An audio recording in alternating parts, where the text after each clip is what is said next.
Mark chapter 5. So they arrived at the other side of the lake, in the region of the Gerasenes. When Jesus climbed out of the boat, a man possessed by an evil spirit came out from the tombs to meet him. This man lived in burial caves and could no longer be restrained even with a chain. Whenever he was put into chains and shackles, as he often was, he snapped the chains from his wrists and smashed the shackles. No one was strong enough to subdue him.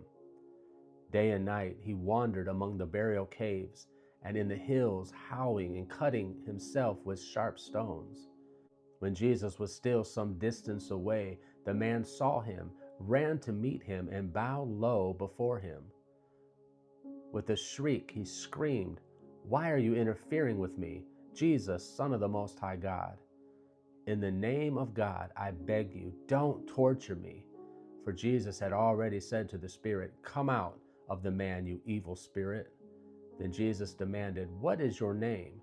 And he replied, "My name is Legion, because there are many of us inside this man." Then the evil spirits begged him again and again not to send them to some distant place. There happened to be a large herd of pigs feeding on the hillside nearby. "Send us into those pigs," the spirits begged. "Let us enter them." So Jesus gave them permission. The evil spirits came out of the man and entered the pigs, and the entire herd of about 2,000 pigs plunged down the steep hillside into the lake and drowned in the water. The herdsmen fled to the nearby town and the surrounding countryside, spreading the news as they ran. People rushed out to see what had happened. A crowd soon gathered around Jesus, and they saw the man who had been possessed by the legion of demons. He was sitting there fully clothed and perfectly sane, and they were all afraid. Then those who had seen what had happened told the others about the demon-possessed man and the pigs. And the crowd began pleading with Jesus to go away and leave them alone. As Jesus was getting into the boat, the man who had been demon-possessed begged to go with him. But Jesus said, "No, go home to your family and tell them everything the Lord has done for you and how merciful he has been." So the man started off to visit the 10 towns of that region and began to proclaim the great things Jesus had done for him, and everyone was amazed at what he told them. Jesus got into the boat again and went back to the other side of the lake, where a large crowd gathered around him on the shore. Then a leader of the local synagogue, whose name was Jairus, arrived. When he saw Jesus, he fell at his feet, pleading fervently with him. "My little daughter is dying," he said. "Please come, lay your hands on her, heal her so she can live." Jesus went with him, and all the people followed, crowding around him. A woman in the crowd had suffered for 12 years with constant bleeding. She had suffered a great deal from many doctors, and over the years she had spent everything she had to pay for them, but she had gotten no better. In fact, she had gotten worse. She had heard about Jesus, so she came up behind him through the crowd and touched his robe. For she thought to herself, "If I can just touch his robe, I will be healed."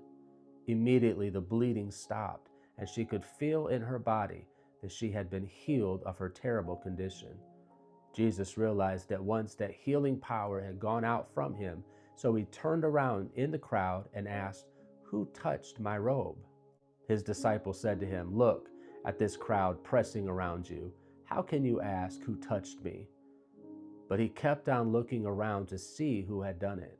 Then the frightened woman, trembling at the realization of what had happened to her, came and fell to her knees in front of him and told him what she had done.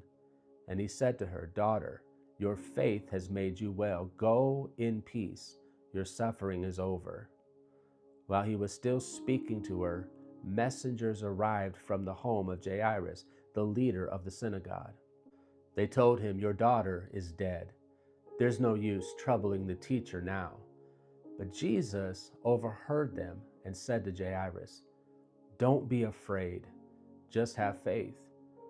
Then Jesus stopped the crowd and wouldn't let anyone go with him except Peter, James, and John, the brother of James. When they came to the home of the synagogue leader, Jesus saw much commotion and weeping and wailing. He went inside and asked, "Why all this commotion and weeping?